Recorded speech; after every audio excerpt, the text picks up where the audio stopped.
Howdy. Or good morning for the folks who are live streaming from across the country and don't have the good fortune of being in Texas. Welcome to this Texas Forum on Internet Regulation. My name is Ajit Pai. I am one of the commissioners of the Federal Communications Commission in Washington, D.C. I'd like to begin this forum by thanking Texas A&M's Bush School of Government and Public Service for hosting this morning's forum, as well as the George Bush Presidential Library Foundation, in particular, Fred McClure and Kristen King, for the assistance in organizing this event. As a longtime admirer of our nation's 41st president, it is truly an honor to be with you here today. For those of us who have the privilege of holding public office, George H.W. Bush's career is a model to be emulated. Whether he was putting together the broad coalition overseas that helped to win the first Gulf War, or working at home to pass landmark bipartisan legislation like the Americans with Disabilities Act. President Bush displayed every day the professionalism and the commitment to principle that we should expect of our nation's leaders. These are the same values that the Bush School instills in its students today. Moreover, President Bush's work after leaving the White House shows that holding public office isn't a prerequisite to serving the American people. From assisting victims of Hurricane Katrina to promoting volunteerism, President Bush has been one of the 1,000 points of light that he spoke about during his address to the 1988 Republican Convention, although his star shines certainly brighter than most. There's one other thing about him that I should mention. Anyone who jumps out of an airplane on his 90th birthday is certainly a lot more courageous than I am. Now, we are gathered here this morning to discuss regulation of the internet. It therefore bears mention that the World Wide Web, including the first web browser, the first web server, and some of the first web pages, were developed during President Bush's time in office. And back then, of course, few could have imagined how quickly the internet would become critical to our nation's economy, our culture, and our political discourse. But today, almost every part of American life is touched by broadband. And I think that's what makes this forum so important. Our hearing this morning will focus on the Federal Communications Open Internet proceeding. The main questions at hand are whether the FCC should regulate internet service providers' network management practices, and if so, what those rules should be. Twice, the FCC has gone down this road, and twice we have lost in court. Now, the third time around, some have suggested that the FCC should classify broadband service as a telecommunications service and subject internet service providers to public utility regulation, otherwise known as Title II. Some have said that we should pursue other regulatory avenues. Others have said that rules would be a solution in search of a problem. And still others have said that if there's a problem here to solve, we should first go back to Congress for guidance. Now, to explore these topics, I am joined by an outstanding panel of experts from our Lone Star State. And I'm very grateful to them for agreeing to participate, to gig 'em while talking gigabits, if you will. Now, my role this morning is primarily to listen and to learn, not to speak, so I will try to keep these opening remarks brief. But I did want you to know that I've come to Texas because I believe it's important for the FCC to get outside the Beltway and to directly engage Americans who will be impacted by our rules, not just Washington insiders. And that's why I was disappointed when the FCC decided to hold each one of its recent net neutrality roundtable discussions at our Washington headquarters. And that's why I wish that my colleagues were here with me today. On this issue and other critical issues, the FCC should not be hiding in our nation's capital. No, it should. No.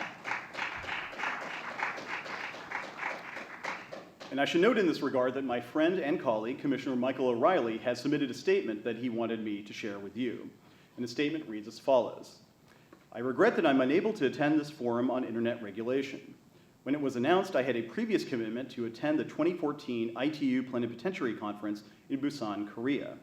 I'm disappointed to miss visiting the Lone Star State again, but I trust that today's forum, which features a range of panelists with a diversity of viewpoints, will generate a fulsome discussion on net neutrality. He certainly will be missed, but I know that he is here in spirit. Now, today I expect to hear some disagreements among our panelists as to what path the FCC should take when it comes to internet regulation. But before we explore those disagreements, I'd like to start off mentioning a few areas where I think that there is likely to be common ground. First, there is broad support for a free and open internet. In 2004, then FCC Chairman Michael Powell outlined 4 principles of internet freedom: the freedom to access lawful content, the freedom to use applications, the freedom to attach personal devices to the network, and the freedom to obtain service plan information. 1 year later, the FCC unanimously endorsed these 4 principles, and a bipartisan consensus has supported them ever since. And I submit that respect for these 4 internet freedoms has aided the internet's tremendous growth over the last decade. It has shielded online competitors from anti-competitive practices. It has fostered long-term investments in broadband infrastructure. It has made the internet an unprecedented platform for civic engagement, for commerce, for entertainment, and for online innovation. And speaking of online innovation, it has made the United States the epicenter of that kind of innovation. We should support the 4 internet freedoms, and I personally am committed to protecting them going forward. Second, we must remove barriers to deploying and investing in broadband networks. We need to set rules that encourage the private sector to expand and to upgrade the infrastructure that underlies the internet. We can't rest on our laurels. There must continue to be a business case for investing the tens of billions of dollars necessary to bring broadband access to more Americans, to increase broadband speeds, to give consumers more choices. In short, to give all Americans the benefit of the broadband era. In other words, we need to focus also on net capacity, not just net neutrality. Third, when it comes to internet regulation, the FCC should be open and transparent. The FCC currently has rules on the books that require broadband service providers to be transparent about how they manage their networks. And we at the agency should live up to that same standard. For example, the FCC has proposed a number of rules and has asked the public to comment on them. If the agency would like to make any changes to those proposed rules, it should make those changes public and allow for a new round of public comment. Any rules that we adopt in this area could have a substantial impact on our nation's economy and our future. And so it is critical that we receive a thorough public vetting of those proposals. Too often, FCC regulations are the product of last-minute backroom deals, and that shouldn't happen here. We shouldn't let well-paid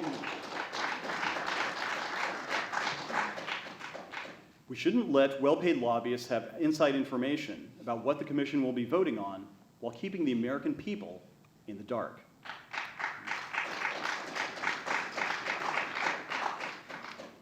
Now, turning back to today's forum, it is now time to introduce our panelists and to listen to their opening remarks. Following those remarks, I will ask each of them some questions and then allow them to respond to each other's views.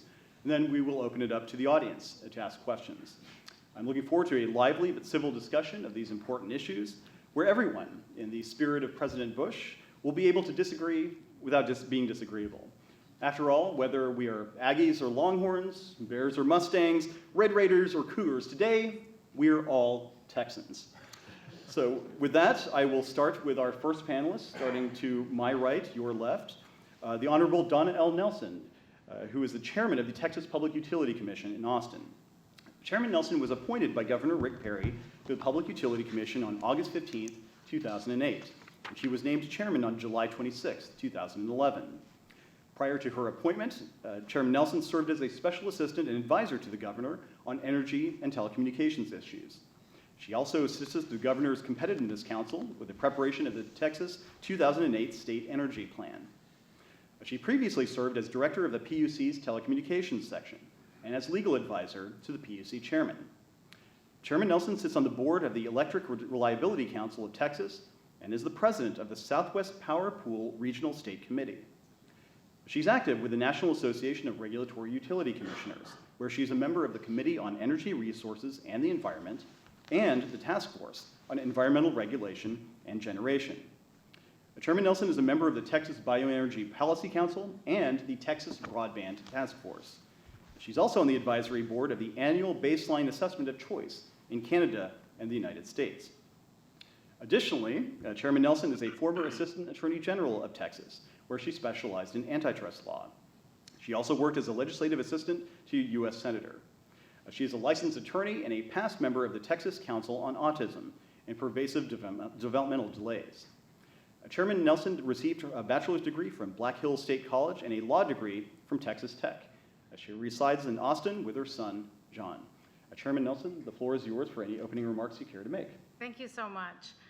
Thank you very much for the opportunity to participate in this incredibly important discussion. I thank the FCC for venturing outside of DC to gather additional feedback as part of its open internet proceeding. In particular, I thank you, Commissioner Pai, and your staff for leading the discussion here in the Lone Star State. Texas is a very appropriate venue for this discussion.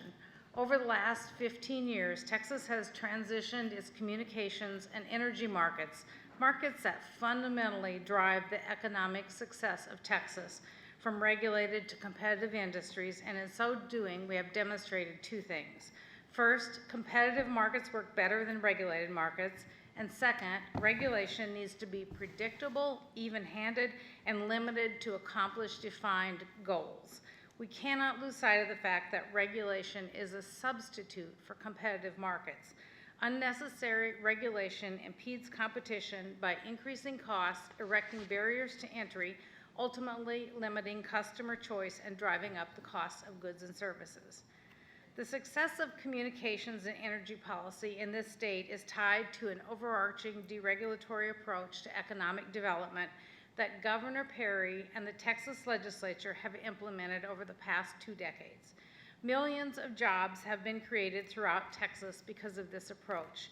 Texas experienced more job growth at all pay levels than any other state in the nation from 2000 to 2013. CNBC named Texas the top state for economy and infrastructure. Forbes ranked Texas #1 in economic climate, and Chief Executive Magazine has named Texas the best state for business 10 years in a row. Google, AT&T, and cable are investing billions of dollars to deploy networks in cities across Texas to meet the ever-increasing customer demand for faster networks. Austin is a leading startup hub because of this approach. Those are more than accolades, and they demonstrate a further truth. When faced with limited capital, electric and communication companies are investing their dollars in Texas because Texas has a top-down commitment and appreciation for the significance of a reasoned approach to regulation and competitive markets. Smart regulation has been critical to achieving and sustaining these gains. When markets work well, we deregulate and make sure the hand of government stays off or remains minimal.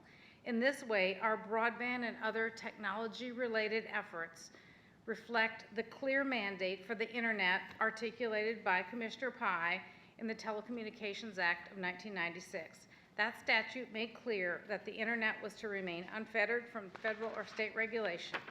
The regulatory framework that emerged thereafter, and I've been doing this since that point, a minimalist approach administered at the federal level, kick-started an incredible amount of investment, innovation, and competition that continues to this day. We must not forget that. Texas's electric and communication industries provide great examples of how a free market approach can yield positive results for customers. In Texas, we believe that customers and not the government should pick winners and losers. As former Texas PUC and FERC Chairman Pat Wood said, competition on its worst day is better than regulation on its best. Looking at communications, Texas has been a leader in moving the communications industry toward a competitive market.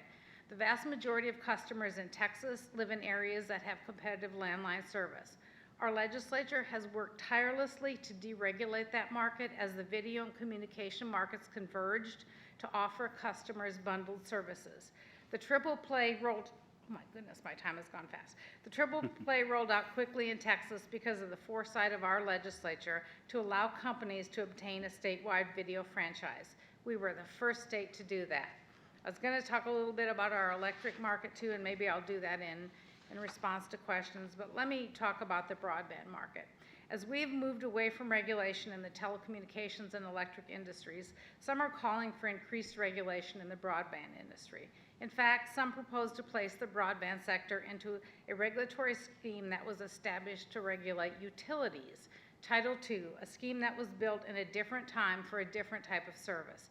However, broadband and IP-enabled services like VoIP provide great examples of market-driven success due in no small part to the hands-off nature of regulation in these segments based on policies that were set when the industry was in its infancy. The indicia of success that we see in Texas in our telecommunications and electric industries, we see with equal force in the broadband industry. A hands-off regulatory approach that results in hundreds of billions of dollars of private investment in networks and vibrant competition among different platforms, cable, DSL, fiber, mobile, and satellite on both product offerings and price. The outcome is innovative products, competitive prices, and higher speeds for customers. These conditions are evidence of a healthy market. Thank you so much. Thank you, Chairman Nelson. Next, we will turn to Mr. Stuart Youngblood of the Dallas Entrepreneur Center in Dallas, Texas. Mr. Youngblood is an ambassador for the Dallas Entrepreneur Center, which focuses on stimulating job creation and economic growth in Dallas.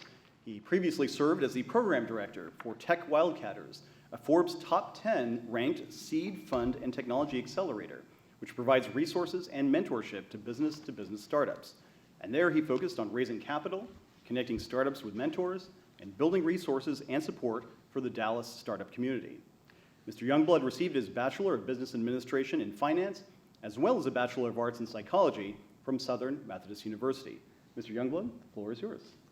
Well, thank you. First, I'd like to thank you, Commissioner Pai, for coming to Texas. I think this is very important, like you said, to get out of D.C. and come to a state such as our own, so I appreciate that, as well as my fellow panelists and the audience and everybody back home in Dallas. I'm really excited to represent the burgeoning Dallas startup community in this important discussion. During my time at Tech Wildcatters, which, as he mentioned, was a top 10 ranked startup accelerator and seed fund, I was able to help over 40 startups grow from idea to full-fledged corporations. These companies all have common threads that help propel them to where they are today. They are able to reach what we call at Tech Wildcatters escape velocity due to a number of macro and microeconomic factors that are at play. These macro and micro factors hold true regardless of the specific type of startup, and I believe these elements are critical to the discussion of how we approach net neutrality and its protection or lack thereof.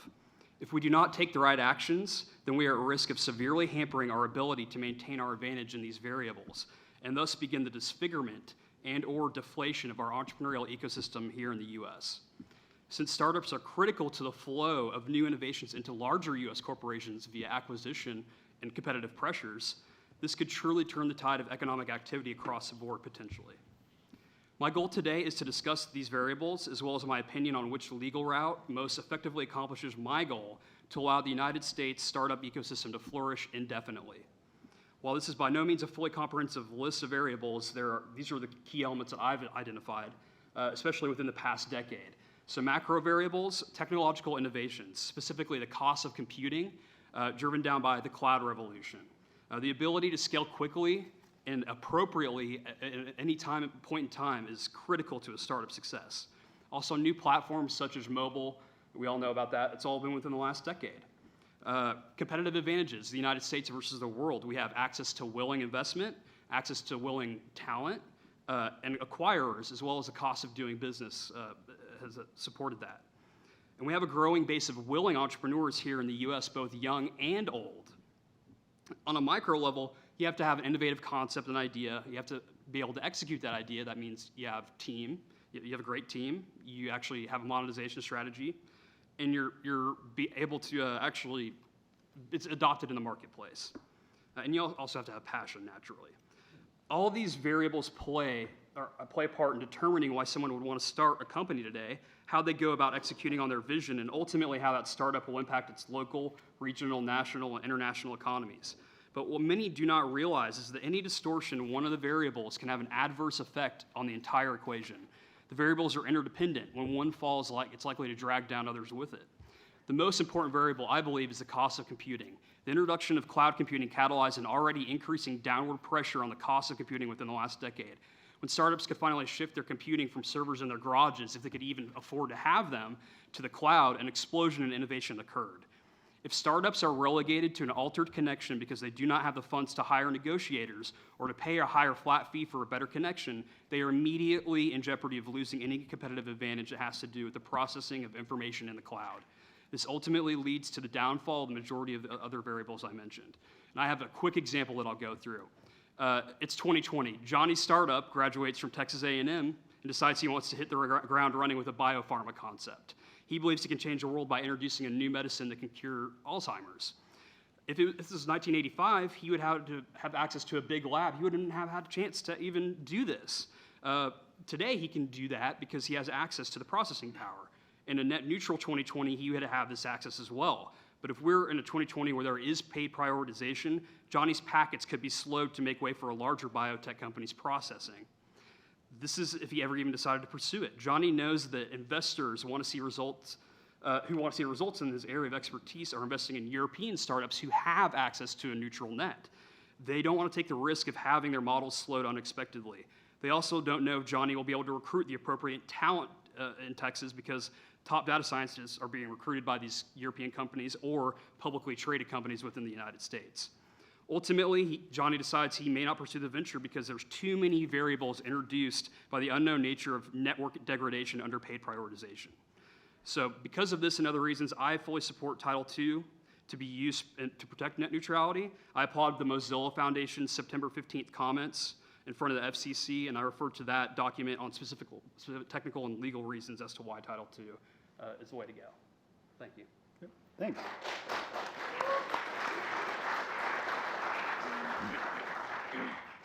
Next, we will turn to Chelsea McCullough. Chelsea McCullough is the Executive Director at Texans for Economic Progress, a statewide nonprofit advocacy group driven by a core belief that greater access to technology is critical to job creation, innovation, and prosperity for the state of Texas. Before joining TEP, Ms. McCullough served as a marketing director for Empower Labs, a research and development incubator, and she participated in the launch of several entrepreneurial companies, including News Taco, Flash Valet, and Vita America. She also served in the Economic Development and Tourism Division of the Governor's Office, where she participated in the launch of initiatives including Texas One, a program designed to attract businesses to Texas. As a graduate of the Leadership Austin program, Ms. McCullough received the 2013 Ascendant Award for demonstrated leadership in her community. She received her bachelor's and master's degrees in advertising from the University of Texas at Austin. Ms. McCullough, we'll be delighted to hear from you. It is such an honor to be here. Commissioner Pai, thank you so much for visiting our great state of Texas, my fellow panelists, and for the audience. And to the Texas A&M, thank you so much for hosting us. Today I'd like to talk about specifically how rules affect the technology community. As Commissioner Pai mentioned, I serve as the Executive Director of TEP. We're a statewide technology community, and we really focus on three key issues: education, entrepreneurship, and infrastructure. And when I first joined TEP, which was around 4 years ago, when I would say the word tech policy, folks wouldn't get too excited about that. Entrepreneurs were busy building their companies, looking for their next hire, searching for capital. They weren't really interested in what was happening in the state capitol or in the DC capitol. And under a wise bipartisan approach, this was okay. We want everyone engaged, but it was a different time. Now we're talking about net neutrality and the potential of Title II, which is essentially a heavy-handed, burdensome regulation and really federal government meddling where the free market should really do its work. So we want to make sure that as the tech community becomes more engaged, we really clear up the issues and talk about what is truly the issue here. We're not wanting this to be hijacked by misguided arguments of a small minority. This isn't about fast lanes and slow lanes. The internet is working, and it is working well. All you have to do is drive down to Austin or look towards the rest of the state, where you have private companies like Google, like AT&T, like Grande, like Time Warner Cable, all who are regulated very differently, all competing and investing in the broadband infrastructure that consumers are asking for. They're fighting over themselves, trying to figure out who can dominate the headline and who can dominate the market. And in that free market economy, that's when consumers win. And coverage has never been higher across the nation and across the state of Texas. Our coverage percentages are 99%. In addition, connections are getting faster because competition is absolutely prolific. This happens because the technology sector has freedom to take risks. It's light touch regulation and limited government interference that encourages that connection. So today, the FCC has before it the idea that we would go back to 1934 regulations, bringing us back 80 years at a time when Commissioner Nelson was saying it was a very different environment, and certainly not the competitive environment that we see today. You know, so this is a beautiful time of free market chaos, and we don't need additional regulations stifling that innovation. And I have just a real quick example. Week before last, I had the privilege to host an event in San Antonio at Geekdom. And I was talking with the founder of Wiseware, Dr. Gary Wilmick, and he's telling me about this incredibly innovative company that he is building called Wiseware. It is a wearables technology that essentially leapfrogs wearables that we know today. So wearables are things like the bracelets that count your steps, and maybe there's heart rate monitors. Well, this combines all of that in a consumer focused approach. And so I was asking him about the founding of his company. He told me this beautiful story about his grandfather who had some medical issues and unfortunately passed away due to a fall that was caused by dehydration. So he was inspired to create a device that could measure levels of dehydration that could have potentially extended his grandfather's life. So as he was shopping his innovation around, talking to different venture capitalists, one venture capitalist wisely said, you know what, I'm very sorry to hear about your grandfather, but if you go down the route of making this a medical device, you will be mired in federal regulation for 10 years. You will spend tens of millions of dollars, and if you get to market, well, good luck. The competition probably would have surpassed you by then. Why don't you go the consumer route, make this a fitness device, and then you can serve the same market, leapfrog all of the innovation and all of your competitors and get to market faster, which is exactly what he did. So it's just a perfect example of federal regulation often has unintended consequences, and when that regulation is burdensome and doesn't support innovation, then it gets in the way of the very economy that we are benefiting from today. So thank you so much for your time, and thank you for hosting us. Absolutely.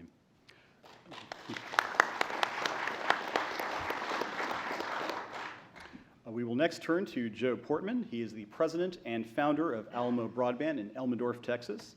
Mr. Portman started this company, which is a fixed wireless broadband service provider that primarily serves South Central Texas.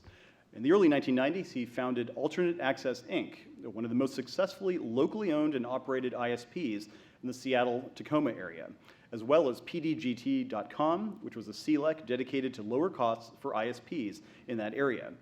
He retired from that life in 2000 and moved back to Texas, where, prior to founding Alamo, he performed consulting and software development work for a vast array of companies, including Keystroke Financial, Schlumberger, and many others. Mr. Portman, we look forward to hearing from you. Hello, good morning. Thank you, Commissioner Pai, Texas A&M, everyone who's put this on, the folks at the FCC, and of course, our audience. Before I start my remarks, I want to say I'm honored to be invited to speak at this forum. This is not something I do often, but I feel it's important. I also wish to mention that the views stated here are not necessarily the views of WISPA, an organization to which I belong and support wholeheartedly. That's the Wireless Internet Service Providers Association. My name is Joe Portman, and I am the founder and president of Alamo Broadband Incorporated, a WISP, wireless internet service provider, that serves about 500 square miles just south of San Antonio, Texas.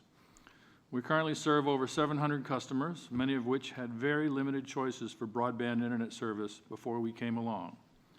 Big names, the telcos, cable companies, when it comes to rural areas such as the areas we serve, they don't see the value and they won't invest the capital, at least if it's their money, to build infrastructure and bring service to the people that live there. We, and thousands of others like us, have found a way to do it. This is not my first ISP. I started another in 1994 with 6 modems in a spare bedroom, and I sold that business in 2000 and retired to Elmendorf, Texas to be near my family. Elmendorf is less than 1 mile outside the city limits of San Antonio, and imagine my surprise when there was no good internet service to be had. And so, after a long and fruitless search, Alamo Broadband was born.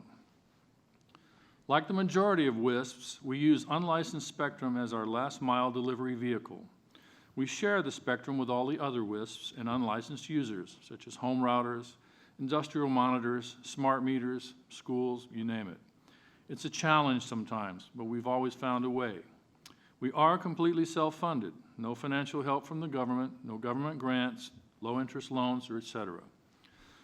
I don't have any research or figures, but my conversations with other WISPs and traffic on the WISP mailing lists indicate that the vast majority of WISPs are similar. We're not unregulated by any means. Like most small business operators, we face numerous challenges on a daily basis, not the least of which is complying with every local, state, and federal government agency that wants a piece of the action. Seems if a service springs up, the very next thing that happens is someone will figure out how to tax it. Shortly after, someone else will start trying to regulate it. I support the concept of net neutrality, although as someone famous has said, it's a non-trivial problem. It's a moving target. The internet of today is definitely not the internet of 1994, and the internet of 2024 will not be the internet of today.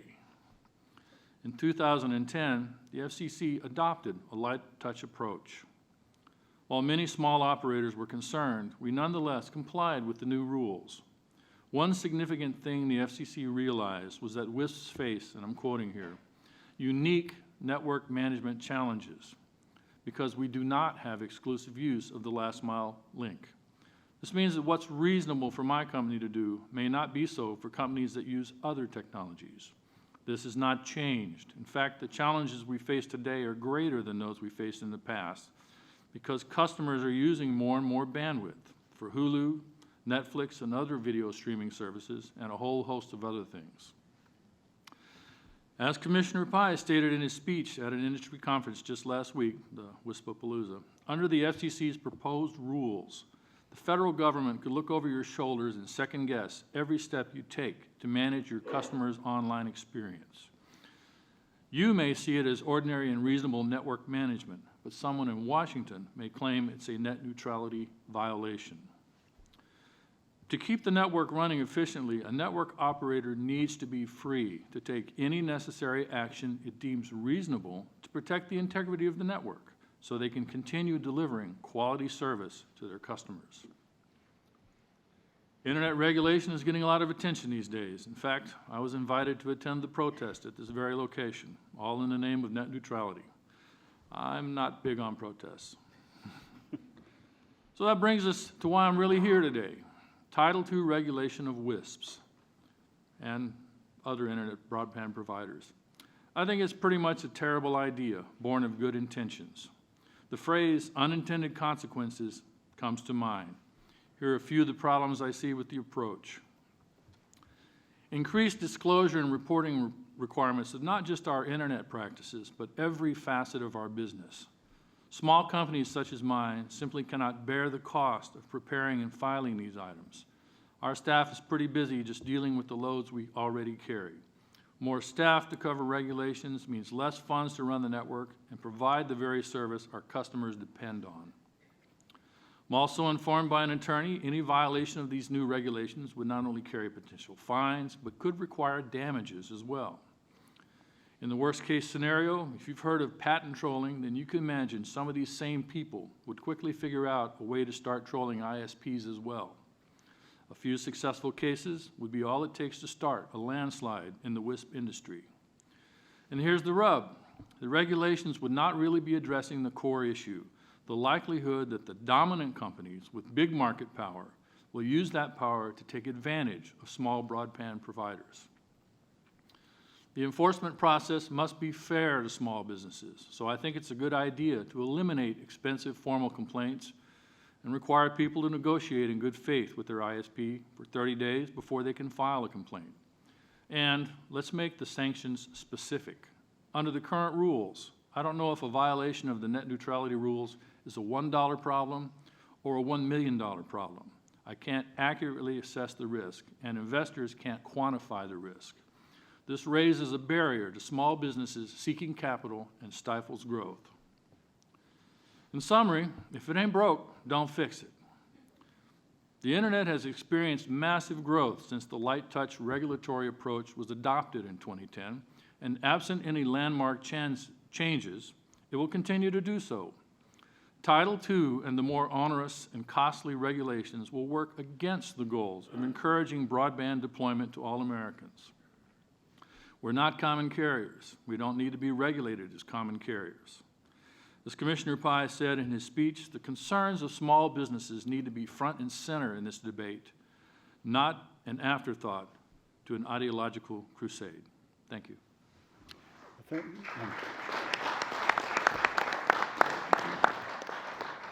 you, Mr. Portman. We will now turn to Mr. Edward Hennigan, who is the Chief Technology Officer of Data Foundry, based in Austin, Texas. Data Foundry provides retail and wholesale data centers outsourcing, internet bandwidth, and managed services. The company serves thousands of enterprise customers across a variety of industries, including energy, technology, healthcare, and financial services. He joined Data Foundry as employee number 1 at its inception in 1994 as a Texas-based ISP named Texas.net. He's written numerous publications on various topics, including an article on how data centers can help oil and gas companies meet their high-performance computing needs. Mr. Hennigan received his bachelor degree in physics from Bradley University. Mr. Hennigan, we look forward to hearing from you. Thank you, Commissioner Pai. I want to reframe the issue a little bit. We're here under the banner of talking about regulating the internet. So where I work, we buy internet bandwidth by the truckload. We buy directly from internet backbone providers. We have no issues with those backbone providers. They don't snoop, they don't slow or block our traffic in any way, and they assiduously maintain tremendous capacity on their backbones and their pairing ports. When I go home, it's a different story. The issues with residential broadband providers are specifically why we're having this conversation here today. The risk to internet openness only exists at home. Thus, the challenge to the open internet is not the internet, it's the access provider. We need to reframe the issue away from regulating the internet to regulating the access. So, in the NPRM, the goal of the NPRM is to seek a way to implement legally enforceable rules by which it could stop broadband providers from limiting internet openness. Openness is just the tip of the iceberg, though. We've had a lot of talk so far about how great success we've had in telecommunication growth and internet growth in America. Y'all don't know it, but we have terrible internet access. Maybe you do. In the OECD surveys, America is in the bottom 10 to 20% for price per megabit. We have been falling. We used to be at the top. We are among the few developed countries who have increasing broadband internet costs, despite technology which should be driving the cost down.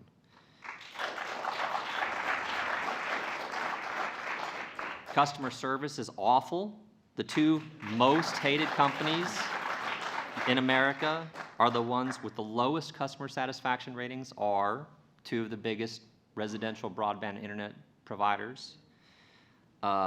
Golden Frog, a cloud VPN provider, recently documented a case where an internet access provider was actively intervening into an email transaction and prevented that email transaction from enabling encryption. So this is an internet access provider twiddling bits in the middle of a transaction to prevent it from turning on encryption. We've got numerous other issues that we've seen, ad insertion with NebuAd and R66T. We've got large consumer ISPs using immobile customers as pawns while playing revenue games with content providers like the way Comcast and Verizon did with Netflix. Now, if we've got such a great deregulated free market, then what is going on here? How do we end up with such terrible service despite what is being touted as a free market in internet service? The answer is we don't have a free market in internet service. The 2005 deregulation ended up being protectionism for incumbent internet access providers. We have no market, we have no true market for broadband internet access. Most homes in the US have no more than two, many have one option for broadband internet. And when you do have two, the choice is between Tweedledee and Tweedledum. So, with the proposed NPRM, it may or may not solve, depending on loopholes and interpretations. It might prevent Comcast, Verizon, or AT&T from crippling Netflix compared to their own video on demand service. It might prevent carriers from resetting BitTorrent connections. But the NPRM will definitely not address carriers blocking encryption. It won't bring the USA from the bottom of the OECD broadband rankings. It will not stop carriers from shaking down content providers. It will not prevent carriers from snooping traffic and inspecting ads, injecting ads into web browsing, and it's not going to improve customer service. On top of that, it's going to create problems. In particular, this opens the door for carriers to snoop all of our traffic under the rationalization of preventing discrimination. And it invokes the regulation under Section 706, which invites the FCC to start regulating internet applications, the edge providers, as if they were somehow the problem here. And finally, it implicitly and enshrines and institutionalizes the cable and landline duopoly. So the alternate approach, which we support, is Title II regulation. You know, we've had tremendous success in the electric and gas utility markets with Title II style deregulation, where you have a single conduit into your house, which you can use to choose a wide variety of providers. My specific experience in this type of area is with Texas.net as a dial-up ISP. I brought a prop. I have the catalog of internet service providers from 1997 that you could choose from at your home. You know, compare this to the choices that you have today, and you realize what little market we have. So, in summary, since my time is up, we endorse the policy of classifying last mile layer 1 networks, not the internet, under Title II, imposing common carriage and open access requirements on those networks in order to create markets, which we love, for internet access, minimize the regulatory complexity, and best align service provider and consumer priorities. Thank you.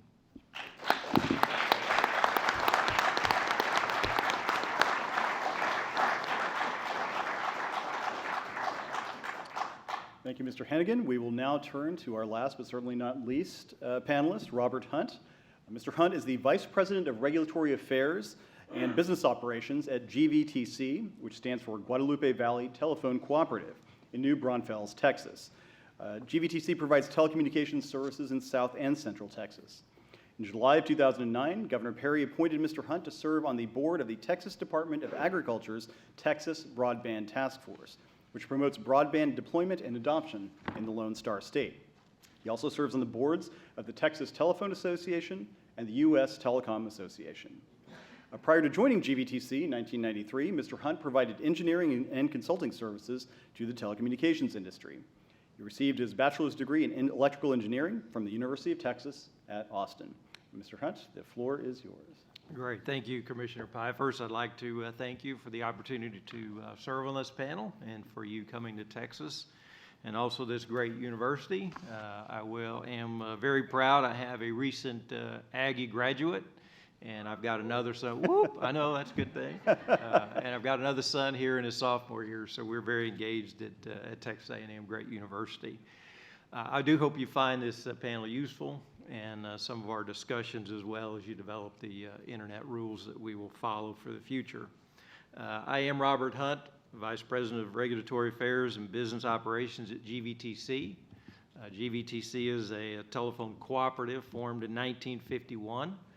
We provide voice, video, internet, security monitoring, and Ethernet transport services in an area north and east of San Antonio.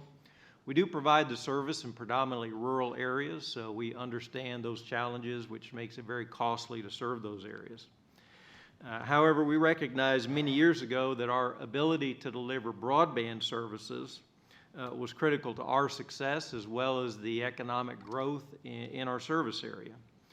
We began delivering fiber to the home over 10 years ago, and now over 65% of our customers have access to fiber-based services. 85% have access to broadband, according to the FCC's definition of broadband, and 95% have access to what we call high-speed internet service. And those percentages will grow every year. We recently announced our GigaRegion project, which is really the first of its kind. We partnered with 3 cities in our area and are now able to serve gigabit services to businesses and residential customers in our service area. But how the FCC elects to regulate the internet will certainly impact our ability and our willingness to deploy additional fiber to the home and gigabit services. There are many who argue that service providers like GVTC must be heavily regulated under Title II, as we're financially motivated to block content as well as restrict and discriminate against other content. I'll point out that we have been in the information delivery business since we started. Originally, it was a phone call, then it was a cable TV service, then security monitoring, internet access, web hosting, online data backup, and the list goes on. Choosing to restrict our customers' use of their internet service is really contrary to our business purpose. In fact, the recent record shows that it is the content providers that really do have the ability to restrict access. Viacom, the owner of MTV and Nickelodeon, blocked Cable One's internet customers from accessing Viacom's websites because Cable One would not pay the cable carriage fees. We believe really that the content providers have significantly more market power than the service providers. We support an open internet, one in which all customers have access to all of the information, the services, and the applications that are available. I point out that Title II regulation has traditionally been used in a monopoly environment. We face competition from a major cable company, wireless ISPs, cellular companies, and satellite. The information from the National Broadband Map shows that there are 32 service providers in our service area. Creating new Title II regulations would impose new regulatory burdens on all service providers, and most of which have never even heard of it and are completely unaware of its requirements such as rate regulation, tariff filing, universal service funding, accounting standards, reporting requirements, and the list goes on. Others claim that Title II regulation will prohibit fast lanes and slow lanes. First, to my knowledge, no service provider has ever engaged in creating fast lanes or slow lanes, and certainly GVTC has not. And no evidence exists that it's likely to happen. And on the contrary, Title II regulations has allowed companies like GVTC to establish service level agreements for those customers willing to pay the extra money. Title II regulation does not address this issue to the extent there even is one. So how should the FCC proceed? We believe that Section 706 of the Act is the proper method. The court, in striking down to portions of the FCC's 2010 Open Internet Order, provide a reasonable path using 706. States the FCC is empowered to create rules governing broadband providers' treatment of internet traffic, and that they will preserve and facilitate the virtuous circle of innovation that has driven the explosive growth of the internet. And we are confident that the rules established under Section 706 can support an open internet, protect consumers, and meet the Commission's objectives. So again, I have to look forward to our further discussions. Great. Thank you, Mr. Hunt. Now, before turning to the more interactive part of our forum, I just wanted to announce a few housekeeping matters. First, I'd like to let the audience know that if you'd like to explore in more detail our panelists' testimony, they have submitted written statements that are going to be available on the FCC's website, fcc.gov, as well as the same webpage as the live stream. And it should be posted there soon if it hasn't been posted already. Additionally, those who are not with us here in the room can still participate by submitting questions on Twitter. The hashtag that we have set up is FCC Texas. Finally, you can always submit comments to the FCC itself in the Open Internet proceeding. The docket number is 14-28. Last but certainly not least, I would like to reserve some time for audience participation, so if the timekeeper could please let me know when it's 11:30, we'll be sure to shift no later than then. Before I ask my own questions, I would like to open the floor up to panelists who would like to respond to anything that your co-panelists have said. No responsibility to do it, but if you would like to respond to something that you heard from one of your colleagues, I'd like to. Ms. Yeah. McCullough, sure. Well, I just wanted to talk about, what is the true motivation of each of the issues that we've talked about? And I have great respect for every single one of the panelists here, and of course for you, Commissioner Pai, because I believe that we're all talking about the same thing eventually, which is more, better, faster for more people so we can be more competitive as a state and more competitive as a nation. This is a great time of disruption. I see this every single day as I travel around the state. You have doctors turning into entrepreneurs, you have teachers turning into technologists. Everything is flipped on its head, and in that chaos, business models are disrupted too. So everyone's trying to figure out what is in their best interest in a new economy. Folks are trying to cut costs as much as they can. So let's look at the streamlined argument. What is in the best interest of those who provide access? It is to provide more access. And as new competitors come into the market, let's not forget that everyone is competing against each other to provide more, better, faster, which is entirely the point, and the people who really win in that argument are consumers. Anybody else? Can I respond? Sure, Chairman Nelson. I want to discuss the comments made about the electricity infrastructure. So these two industries are very different, and when you look at Title II, it is, set up to regulate monopoly, to make sure. So you have government, like the Texas PUC, sitting in the place of the competitive market. But when the Texas legislature unbundled the electric market in 1999, effective in 2002, all of that investment that had been made by those companies had been made under rate of return regulation, all of it. So when they unbundled it, made the generation competitive and made the retail side of it competitive, they left the poles and wires regulated. But those poles and wires had been built under rate of return regulation. It's a very different situation in the communications business and in the video business. Some of the infrastructure that's in place was put in place under old rate of return regulation, but the more recent infrastructure was actually put in place, by private companies making private investments. So if you look at cable, for instance, and providing telecom service and high-speed internet service, those were done under franchise for providing cable service, but they were not under the old traditional rate of return regulation. So I just want to respond to that, and when we're looking at Title II, what that means. What it means is somebody like the state or the federal government would be deciding, those companies would come in for rate cases. All the risk would be borne by the end-use customers instead of the company investing the money, and the commission would, or the FCC would set those rates, and that risk would be shifted. Any further responses? Oh, Madam Chairman, your answer actually gives me a segue to the first question, which I will pose to you. You mentioned in your opening comments that Google, AT&T Cable, and others are investing a lot of money to bring high-speed broadband to cities in Texas. In your view, would they make those investments if broadband were treated like a public utility? No, I don't believe they would. I mean, I think we would, in essence, I think, would we be going backwards? We'd be going not even backwards. We'd be going to a place we've never been before when, since the internet really has become active. So, no, I don't think they would, because they wouldn't take the risk. They would only make investments that were approved.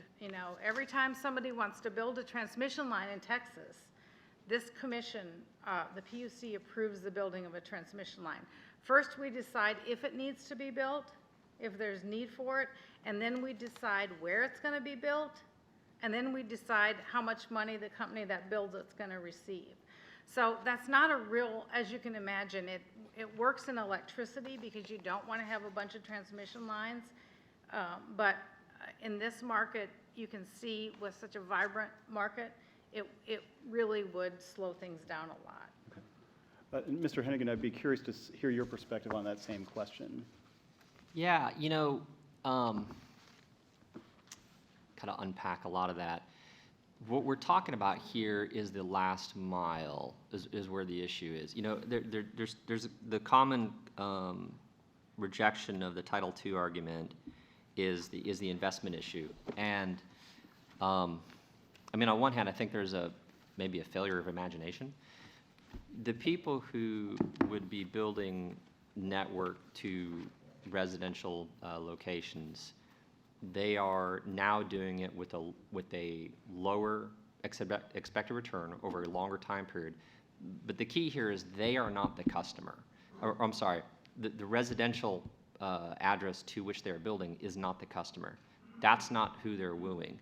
The networks that would be built with the customer being the ISP or the data access provider, like a TexasNet or any number of ISPs who would be more than thrilled to run over that line and utilize that line to sell a wide variety of applications and access over that line.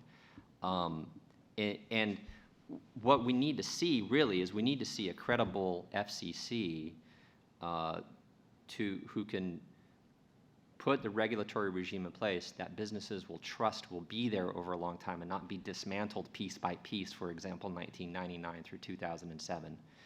And within that framework, I absolutely believe you would have infrastructure utilities who would be building out and be funded by the businesses that would be buying from them in order to serve the customers at the end of the line.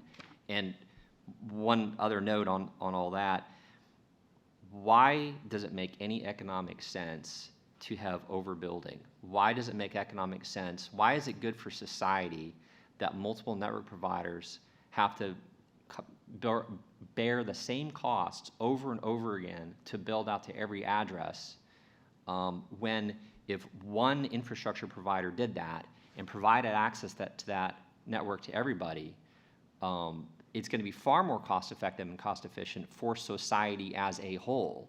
You're not paying back nearly as much capital on a per household basis if you do it that way. If Time Warner Cable today all of a sudden had access to AT&T's network, then they don't have to drop another penny in the ground to do another build to reach a whole boatload more addresses, and they can start selling their services over that immediately.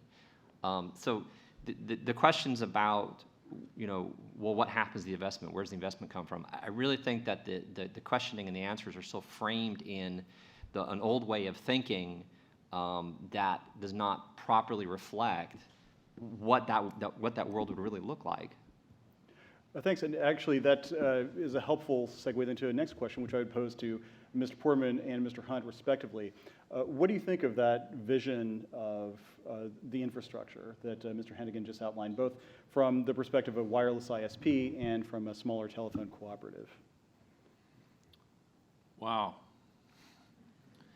In our society and in our life, we have certain shared resources, the roads, waterways, water, electricity. And then along came phone lines, and there was only one provider of phone lines. We know how well that worked out. So the idea of building a shared network infrastructure, almost, I don't want to use the word communist, but a communal approach to providing the last mile to the home. I see a couple of problems with it in the business model. The first is, I, as an entrepreneur, I control my network, every inch of it. I can oversee the quality of it. I can take care of the problems that happen in it. There's no one to turn to. The buck stops with me. So that's one problem I see with it. Second, if it's really going to be so cost-effective and great, then in the end, we're going to reduce internet access and provision of internet access to basically its lowest common denominator. Who can do it the cheapest? And as we all know, I don't think the cheapest is always the best. One of the things that we sell along with our internet access is quality customer service. But then again, you know, that's just the way that I do business. When we sell something, we guarantee it, we stand behind it. If the customer's not happy with it, give them their money back and let them try somewhere else, which is not really a harsh way to look at it. So I think that in a utopian world, it would be awesome if there was fiber into every home from the get-go, and any entrepreneur could fire up a plant somewhere and begin providing access to it. I just don't see how it can happen. Mr. Hunt? Yeah, I guess, you know, looking at GVTC, our business plan, we certainly understand Title II, and we understand Title I, information services. You know, that it's interesting, Ed talks about, you know, Tweedledee and Tweedledum. I'm not sure whether we're Tweedledee or Tweedledum. But in any event, we'll talk about it later. But it's interesting to think that regulation would somehow spur investment in that last mile. I just don't see that anybody that's an entrepreneur that says, great, give me an opportunity to go into a fully regulated environment where I've got oversight at the FCC, the PUC, the state all these issues, the cities. I'm just dying to get in there and create the accounting standard and regulatory group to be able to survive that. I just don't realistically think that that's going to happen. So Title II regulation is going to stifle it. Second, when you begin to talk about, I think Ed's talking really about GVTC having invested our private capital into this fiber to the home, that we would somehow share that with another entity. Well, you know, that's really not what private capital is looking for. We're looking at meeting our customers' need, going into a competitive marketplace, providing those goods and services that our customers want. It's easy to say, let's impose Title II on the service providers.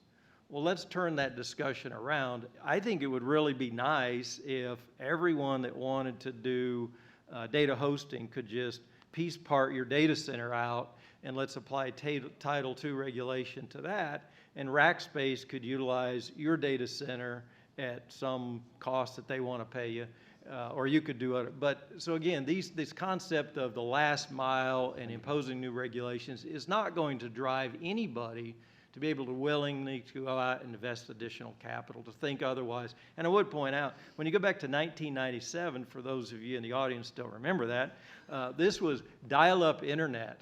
Dial-up internet meant, back to 1997, dial-up internet was the existing landline phones were there. You could go in and put in a rack of modems somewhere in the network, but the loop from the customer was all there. You didn't have to build network plant to the customers and cables and facilities. So the concept that somehow creating new regulatory environment, we're going to get back to a book this thick of internet providers. What you really want is content. You want applications. You want the innovation, and that's what the internet's been able to do as it's been regulated currently. So I want to turn in a second to the question of innovation, but Ms. Hannigan, I do want to give you a full and fair chance to respond since you got the double barrel approach on either side of you. I guess I'm the Title II guy. Yeah. I don't even know where to start. So as Data Foundry, as a co-location hosting provider, a Rackspace can come and buy a cabinet from us. Absolutely. Absolutely. So can anybody. So we're accustomed to that. But I think the question is, you are able to develop your rates that you price that at. Under Title II regulation, the government would define those rates, terms, and conditions. You'd have tariff approvals. You'd have regulatory oversight. So you have a commercial agreement. You're imposing Title II regulation, government style, on local loop providers versus hosting. So I think it's not fair to say that, it's equal footing. Right, we don't have a natural monopoly. We don't have an economic, natural monopolies are well studied. We don't have an economic scenario where, building out with a large fixed cost gives us very small incremental costs relative to our competitors, and we're not in a scenario where overbuilding is practically all wasted dollars. It's not a good analogy. I agree with you, really. A key issue here is distinguishing between the layers of the stack. What we support is doing the Title II regulation at the last mile network connection. Again, not the internet. And so his comment that what people want are content over the internet, absolutely. And the content is broad and diverse and competitive and does not need regulation. It's that on-ramp that gets to it that needs the freedom to have competitors to get you out there. Different ISPs would have different levels of performance, that have different customer service levels. There's a lot to differentiate them as a separate layer on top of the physical plant. That's really, again, I think a lot of the objection comes down to sort of a lack of imagination about what this world could really look like if we have a regulatory body that's committed to it. Where there's a will, there's a way. And if businesses trust that the regulatory regime would stay in place for an extended time, they would absolutely jump on board into that new world and make it happen. We'll certainly pursue this particular issue further, but I do want to talk about not just the infrastructure, but the innovation that happens over that infrastructure. And to that extent, I wanted to turn to Mr. Youngblood and Ms. McCullough. Mr. Youngblood, one of the things you talked about is that you're seeing a lot more innovation and investment in the startup community in Dallas. And you yourself talked in your written testimony, something I found interesting, the concept of escape velocity, allowing entrepreneurs who previously might not have even gotten off the ground to hit the ground running and then to make a timely exit. You mentioned also mobile as a platform for innovation. I was wondering if you could discuss whether you think the rules, any net neutrality rules should be the same for wireless and wireline providers, or should we draw a distinction as the FCC did in 2010, and what the effect would be either way? Certainly, and I'll touch just very quickly on Mr. Hunt's comment. I do believe that the content and the companies providing content, or ultimately whatever that is, whether it be a B2B startup or whatever kind of company, that is, he talked about Title II not necessarily protecting that, as in that's why I support Title II, is because ultimately if there is controlled access where you can have fast lane, slow lane, for instance, which it's been proven that if you do increase fast lane, it does degrade the network, you're at risk of entrepreneurs. They basically go to the path of least resistance. So they'll see that and go to a different area. So basically what's happening is you're protecting entities that are already big, like Google, Facebook, Apple. These companies are great, but you're not, the innovation then drops off. Can I just interject a quick question on that? Yeah. So just to be clear, if the FCC did not adopt a rule banning, say, pay prioritization, how likely do you think it is that ISPs would in fact engage in that practice? I rarely deal in absolutes, but it's an absolute certainty, 100%, because it's true. Because it's in their shareholders' best interest. I mean, they're going to make more money through that system, and so they're doing what's in the best interest of their company, which makes sense. That's why it's needed. As far as mobile, I mean, I'll defer as far as the actual physical layout and what has been discussed here, but all I know is that we don't know what's going to happen in the future as far as future networks, how the internet's provided, and I believe that a protection of mobile networks is also critical. So yes, I definitely support both of those. I know that there's different legal precedents in that area, but from my perspective, we need to have protection on both those areas. Okay. And Ms. McCullough, so one of the things that Stuart has talked about, that Chairman Nelson talked about too, is the environment, the regulatory environment for startups in Texas. And I was wondering if you could share your perspective on how you see the internet market operating in this state with respect to startups. Is it a good one, or are there challenges? Well, I think it's important to talk about the nature of each of those things. So I completely agree with you, Mr. Youngblood, that entrepreneurs move quickly, and think about the fact that iPads didn't exist 5 years ago, and now we can barely walk out of our front door without going like this, where's my iPad, where's my phone? So who knows what's going to happen in 1 year, 3 year, 5 years, and you can't take the speed of that sort of innovation and then say, oh, but wait, we need government regulation in the middle of this conversation. One moves fast, one moves slow. Both of those are very intentional, and that doesn't work together when everyone's trying to rush to the finish line. So we're seeing in Austin just this week, this is a local issue, of course, but the city of Austin gave permission to Uber and to Lyft to operate in the city of Austin. This is a very, very big deal. And in that instance, it's not about putting regulation in place or debating future regulation. It's unpacking regulation that was already in place. And that's a big deal for Austin consumers, and everyone's really excited about it. Well, the entrenched cab companies aren't too excited about it. But I think limited regulation supports competition and innovation as opposed to the other way around. Right. And Yeah, I'd love to respond. I mean, it's been public record that I've supported the Uber model. I believe that that's a great example of disruptive innovation. The problem is that if Title II is not used to protect it, it's the cable companies that ultimately decide who's the winners and losers here. It's the providers, because they are the ones that will be negotiating with the startups to negotiate, can we use this faster, lane or not? So it's not a question of if the government is getting in it, it's do you let innovation occur at its own speed, or are you going to let cable companies essentially decide who gets access to what speed and how fast can you innovate? That's the real issue. Okay. Is it appropriate to respond please do. kindly and with Sure, absolute sure. respect? And I am no policy wonk. There are many people on this panel who can really talk to the nitty-gritty details around this. My purview is more the statewide technology community, but as I understand it, Title II doesn't protect this notion of fast lanes and slow lanes. Fast lanes and slow lanes aren't in effect right now, and everybody having more, better, faster is in everyone's best interest. So, perhaps we can talk afterwards and, Sure. kind of explore that a bit more. Absolutely. But to my understanding, the issues don't match up. And in order, for time's sake, I'll be happy to defer to the Mozilla Foundation's comments to the FCC on that actually is true and that actually exists. So can I just, Can I just Chairman respond? Nelson, So let me just say, Title II and any sort of regulation of a utility is economic regulation. So if the PUC is regulating, we look at what the costs of providing the service are and who are the cost causers. And the rates that are paid by the customers are going to be based on what they use.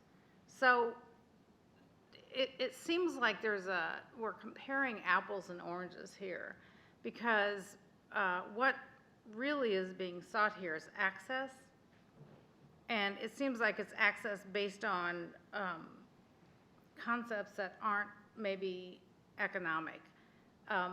But Title II, any regulator is going to look at who the cost causer is, what the cost is, and what's going to be paid, because you don't want cross-subsidization among different customer groups.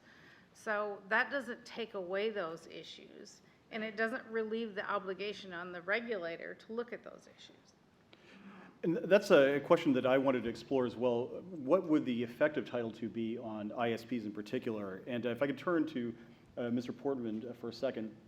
You talked in your opening statement about the cost of compliance. I was wondering if you could amplify a little bit on that. What's the big deal? You said you already comply with a panoply of regulations. What exactly is it about Title II regulation that would affect your business? Well, having been a victim, well, not victim, yeah, a participant in Title II, I did form a CLEC in the late 90s and had to deal with the entire panoply of Title II regulations to operate that business. The cost of bringing that CLEC to life was around $400,000 in lawyers' fees and about $500,000 in equipment. And of the lawyers' fees, probably 2/3 of that was setting up to deal with all of the regulatory agencies that would need to be reported on a regular basis. So that's a huge amount of money for a tiny 13-man company to invest, just so I could have one Class 5 phone switch and serve one customer, me. From that experience, I can guarantee that it's going to be at least one person's full-time job to do compliance, to do filing, reporting, deal with any complaints, deal with any audits, any kinds of things like that. And it's not going to be a cheap person. It's going to have to be somebody who's well-educated and knowledgeable about regulations. So right now, we have a staff of 5. And adding a person or 2 persons to that staff would greatly diminish our ability to grow out and reach new customers. So that's the effect it would have on us. Just to let you know, my term ends in 2016. I'd be more than happy to pitch in if you need somebody at that point. Could I- Mr. Hutt. Yeah, I'd like to comment. I think it's easy to say Title II and apply that, but, you know, I would point out that Google is actively building fiber out in the United States. When they deploy their fiber, they are not offering a Title II voice product. They refuse to offer a voice product because it's regulated under Title II regulations. They do not want to build networks under Title II. I mean, they can speak for themselves, but their actions are you cannot get a Google voice product out there because it is regulated under Title II. And I think what Joe was talking about, you know, we live in this world. When he would become regulated under Title II, he would have to abide by Part 32, which is the FCC's Uniform System of Accounts for his accounting standards. He'd have to change all of that. He'd have to begin to do separations under Part 64, Part 36, Part 69 that separates all this. We do this. We understand this. And we've got staffs and attorneys and lawyers that drive our costs up, and we understand this as well. When he came to offer his retail product, he would go through a rate of return, go to the commission, either the FCC or PUC, determine what his proper authorized rate of return was, look at his expenses, look at his plan investment, have a cost analyst do that, file that tariff. In 30 to 60 to 120 days, that tariff may be filed and approved. And then on top of that, you've got the reporting obligations. That is an entirely different issue and business opportunity the way the internet works today.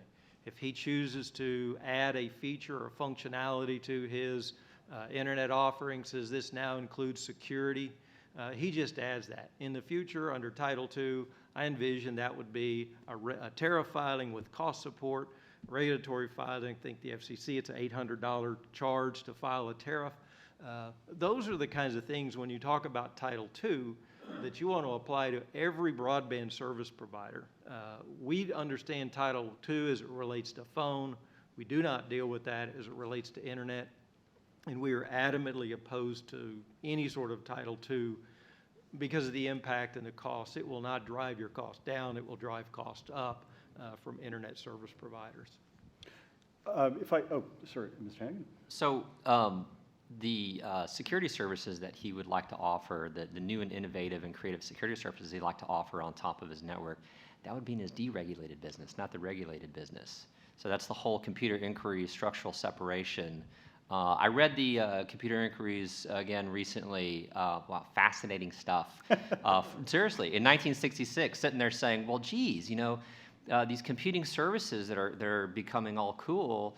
Wow, these telecoms, they might take advantage of that and slow down the other guys' computing services and subsidize their own computing services, you know, replace computing services now for website or content, and you have the exact same thing. And in 1966, the FCC saw this coming, and they put the structural separation in place to distinguish between the natural monopoly, which would be regulated, and the competitive markets, which would not be regulated. So the security service would specifically not be regulated and would be free to blossom and bloom on top of a dependable layer of regulated layer 1 access to the home.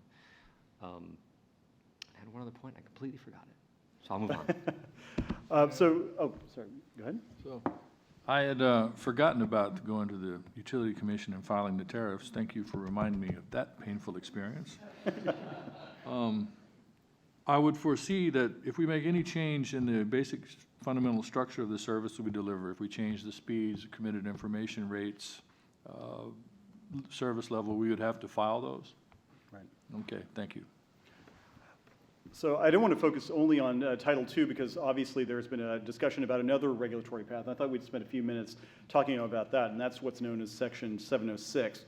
And Stuart, I was just curious about the advocacy that we've heard from some parties urging us to go down that path as opposed to Title II. And I was wondering if you could discuss why you think Title II would be the better way to go. And then Chairman Nelson and Ms. McCullough, too, if you'd care to follow up as to what you think the effect, positive or negative, would be from 706. Sure. To my understanding of 706, basically it would green light paid prioritization, and that's my main concern here. And I believe that's why honestly I support Title II. That's pretty much plain and simple. That's basic description. Yeah. You don't get more concise than that. That's great. Chairman Nelson. Well, I guess we've had a lot of discussion about Title II, and I just think 706 would be, first of all, I don't think changes should be made personally. And before any changes are made, I would respectfully request that the FCC determine what problem they're trying to fix. Because just in our discussion here today, we've had, there have been lots of comments about what problem we're trying to fix. Because I've got questions like if we go under Title II and what we're doing is saying that last mile is a monopoly. Are we going to say the last mile of AT&T is a monopoly? Are we going to say the last mile of Time Warner is a monopoly? Or instead, are we going to build an entire new last mile? That's not real clear from the arguments we've heard today. And if we're calling the last mile of any of the people in the market currently, regulating that last mile, I think there's a takings argument. If we're building a new last mile, then I think that increases costs. So I think to the extent you do anything, 706 is the appropriate path, but I would respectfully request that before you move forward doing that, you really define what your problems are and what the best solution would be. And Ms. McCullough, did you have a view on Section 706? Well, just echoing Commissioner Nelson's thoughts, and of course has a much greater understanding of the logistics and the technicalities around these issues. But to me, I just think of it in terms of very simple analogy, specifically related to last mile, is if last mile is the exit and everything else is a grand highway, well, then there's still congestion at that last point that slows everything down, and what I really want to do is get to where I'm going. So my understanding of 706 is that it enables the internet to work as it is working today, and it is working just fine. Open internet and access for everyone is absolutely what we all support, and so we have a lot in common there. I don't think Title II is the way to mitigate that, but that's my position. Okay. And Mr. Hennigan, I noticed in your testimony that, in your words, Section 706 invites the FCC to start regulating internet applications that rely on carriers, as if they were, as you put it, the physical bottlenecks, just like incumbent network providers. What do you see as the problems with the Section 706 approach in terms of its effect on over-the-top companies or startup companies? So Section 706, as I understand it, is the FCC's mandate to encourage broadband adoption,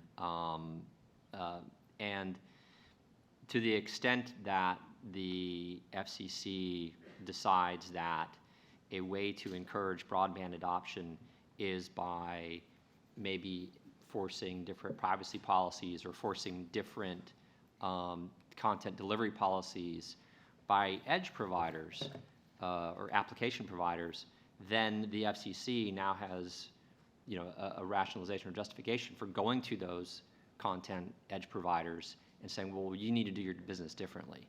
And one of the repeating themes that we have today, you hear it from me, kind of, and you hear it from everybody else, is, well, this is onerous. Either Title II is onerous, or in my perspective, 706 is onerous. With under 706, one of the specific questions under 706 is, okay, exactly how do we regulate to achieve the outcome that we want to have? And what ends up happening is you end up going down this rabbit trail where you're constantly having to fine tune and play with and get more and more detailed about exactly how this regulation is going to work.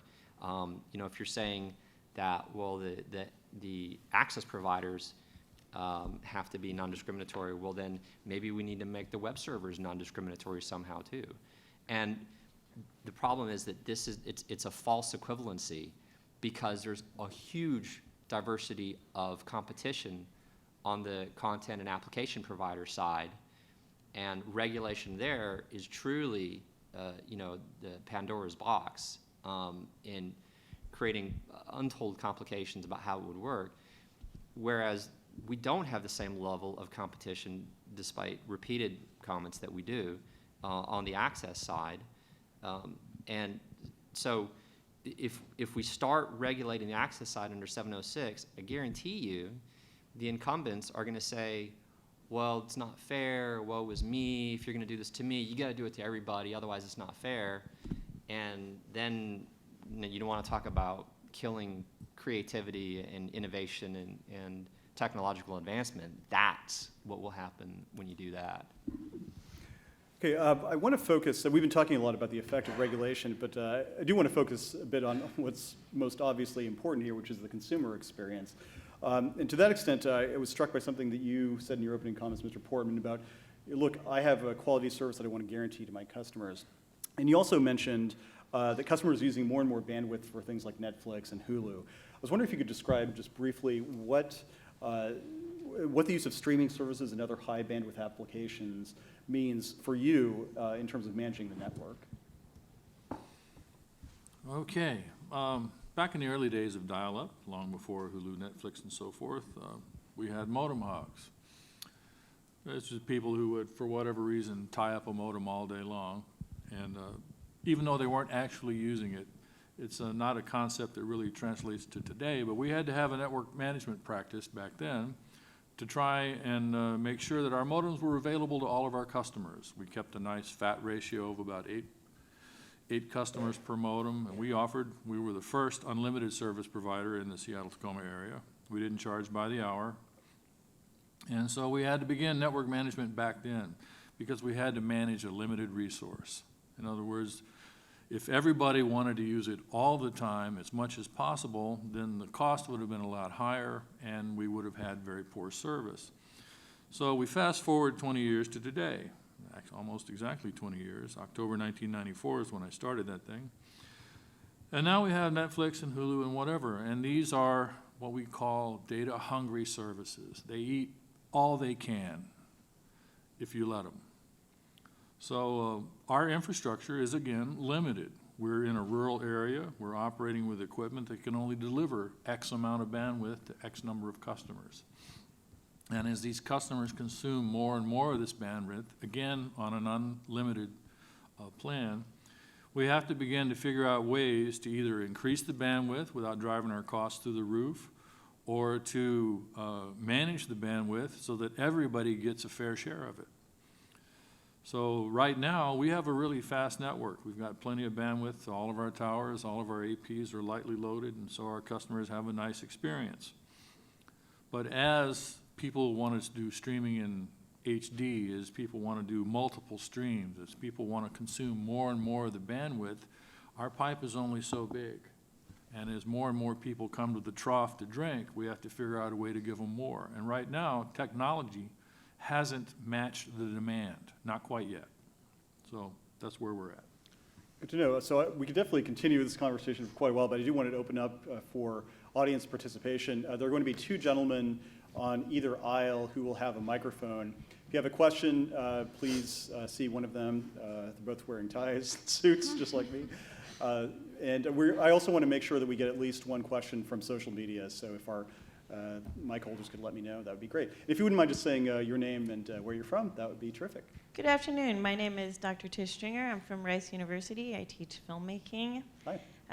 Maybe I'm in a very different perspective than a lot of our panelists here because I find the discussion of consumers versus citizens a little off-putting, and the discussion of company interests versus creativity and innovation online a little off-putting.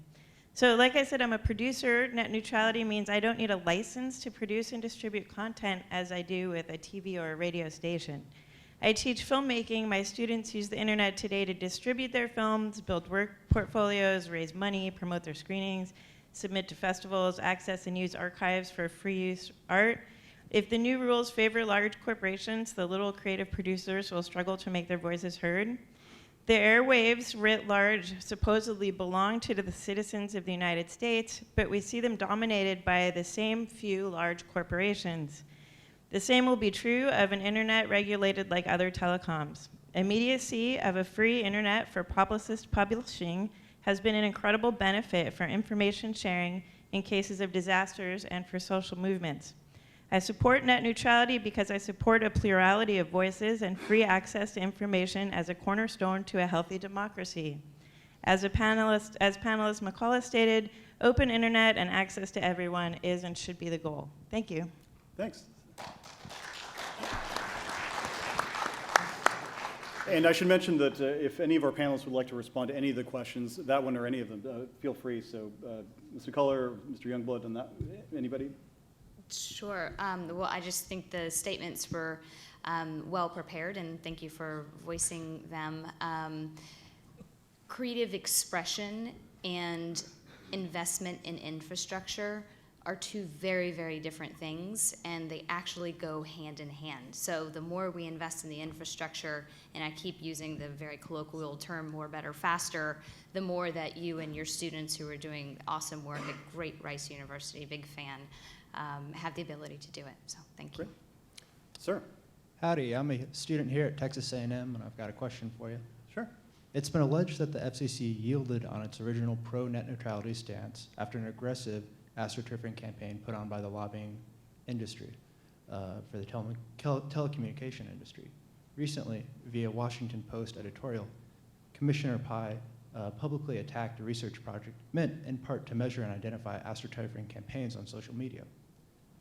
So in a procedural sense, how can we, the consumers, trust the FCC and its decisions when folks who work to help us understand the potential forces behind those decisions are publicly attacked by the FCC leadership? That's a great question. So I'll go ahead and tackle it because I was there. So in the context of the FCC's Open Internet proceeding, we took meetings from a wide variety of people, and anyone who wanted to meet with the FCC, in particular my office, was free to do so. I have a long-standing open door policy from the minute I had the privilege of serving as a commissioner. Folks have emailed, tweeted, called me, and have been in my office relatively soon thereafter.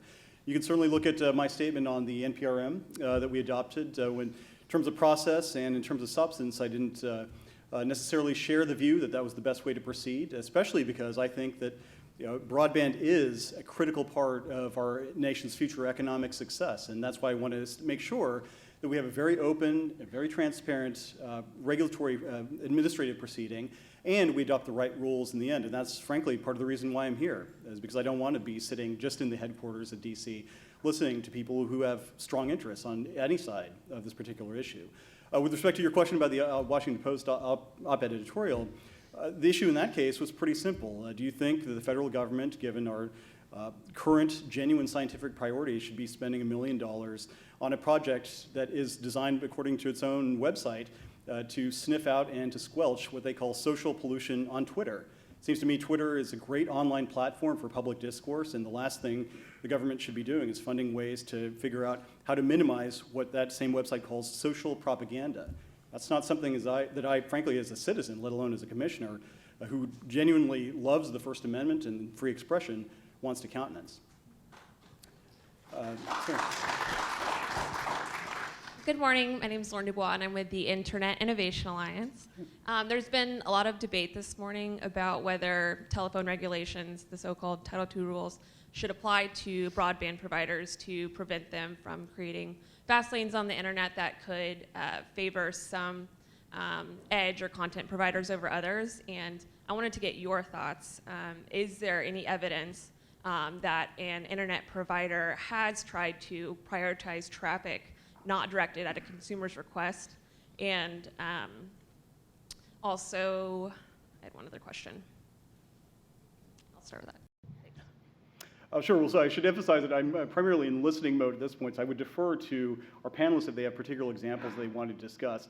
I'll simply say from my own end that I think at the end of the day, the legal standard the FCC has to adopt here is the substantial evidence standard, as the courts have called it. And so for us to adopt regulations that are designed to counteract a particular competitive harm, we need to make sure there's substantial evidence in the record. And so I think that's part of what the FCC is seeking to do in the past few months and in the coming months is to try to gain as many facts as possible about how competitive or uncompetitive this marketplace is. And so I don't want to put forward any particular examples at this moment because obviously we're still in the delivery process. But obviously Mr. Hennigan talked about a few. If any of the other panelists would like to contribute, I think their perspective is much more valuable. There is a gorgeous chart that shows when pre and post negotiation with, I believe it's Time Warner Cable or Comcast, Netflix speeds and other speeds of actual content providers.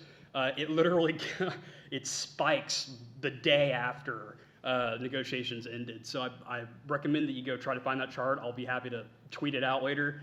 And also go read, again, the Mozilla Foundation's comments to the FCC. There are many examples of prior and what will happen if this goes forward. Sorry, just the other question. Could Title II prevent this theoretical harm? Of these particular harms. Well, that's part of the question is whether or not, well, I should pose it to the panelists, actually. So, actually, if you, Mr. Portman, Mr. Hennigan, Mr. Hunt. I would say that from a Title II perspective, as I mentioned in my statements, we do provide service level agreements on different products. Ethernet transport services we offer for cellular wireless backhaul out to towers. We have 3 different service levels. I don't know if you would categorize that as prioritization, but we have that tariffed in our interstate tariff. I don't see, I guess I don't understand how we could not, if we chose to do so, file a similar tariff at the federal level to handle that. I would say that we do not do anything to monitor the network, change packets, prioritize packets. We have our information or disclosure about that on our website. We comply with the FCC rules, but we are not in the paid prioritization business. Again, we think an open internet is something that we truly support, and paid prioritization is not something we see doing. Gentlemen, either. So I've got some very specific related experience. The paid prioritization is definitely, I don't know that as a specific carved out fast lane, it's a little bit of a red herring.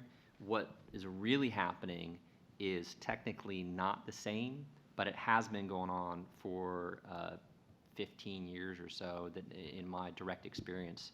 Data Foundry, we have a sister company called GigaNews, and as GigaNews, we're a global broadband Usenet services provider, feeding high volumes of traffic to broadband consumers around the world. So we have been in a similar situation to Netflix, well before Netflix was around, where we had high volumes of traffic that we had to get to end users globally. And through this experience, we found that there were some very specific carriers, some very specific internet access providers who were incumbent monopolies typically, or came from an incumbent monopoly background, who very much appreciated the power that they had by having a relatively immobile eyeball customer base on their network. And what they would do is they would not upgrade capacity with peers, and they would allow congestion to occur at peering points. And when a company like us, who wanted to provide a high quality service to our customers, we had to find a path out of all the variety of paths to them. We had to find one that happened to be uncongested at the time. And they would, it was a sort of a balkanization. These would shift and go away. And the only way that we could ensure that we would provide high quality service to our customers was if we went directly to that carrier and bought direct access to their customers. So this has been happening. AT&T did this extensively in the early 2000s, back when Comcast was exclusively behind AT&T after the Comcast buyouts of the AT&T old cable networks. Internationally, Deutsche Telekom, France Telecom, Telefonica are the classic triad who do the exact same thing. And yeah, I've met senior executives at Deutsche Telekom who talk to me how they frame this practice and how they execute on this practice. So what we saw with Netflix between them, Verizon, Comcast, and AT&T, previous incumbents or incumbent monopoly histories, they know how to take advantage of a relatively immobile customer base to strong-arm content into paying them for access. So I appreciate that the Greater Valley Telephone Co-op doesn't do this, but to echo Joe's point, why not? Why not take advantage of the power that you have? Where your customers going to go? So this internet fast lane is really, it is happening. It has been happening. It just happens in a slightly different way than the terminology would lead you to believe. And I'm sorry, I'm going really long, but the question was, how will Title II affect this? Well, Title II will not affect it in any way, shape, or form from a onerous regulatory perspective where you'd have to file paperwork to prove that, you know, I don't have a fast lane or what have you. The way Title II would fight this is what we saw when we were trying to reach broadband customers in, say, France or the UK, where they had Title II style deregulation shared last mile. In France, we saw very high throughput years and years ago, well before America saw the same kind of fiber to the home. And we didn't have any problem getting to them. And the reason was there was competition at that last mile. And when you had, with a French ISP who had a customer base, they actually had to make them happy. Because if they didn't make them happy, they could change their providers at the drop of a hat. They'd say, oh, shoot, my Giganews is slow. Let me fire my ISP and get a new one tomorrow, and now my Giganews will be fast again. So Title II solves the problem through consumer choice, or shall we say citizen choice. I like that word, citizen. It doesn't solve it through onerous and heavy-handed micromanaging regulation. Mr. Portman, did you want to say something about that, or? Well, first, all of our customers are beloved by Alamo Broadband, and we hate to see them go anywhere else. We actually do everything in our power to make sure we can deliver what they need. The few times that we've had to let people go, even when they had no alternative, is there's just no way to work out a product that we could deliver to them that would satisfy their needs. And unfortunately, that's just the facts of business. One of the things about France and Germany and England and all those other European countries is the density of population per square mile. It's got to be at least an order of magnitude more dense than, say, Southwest Texas.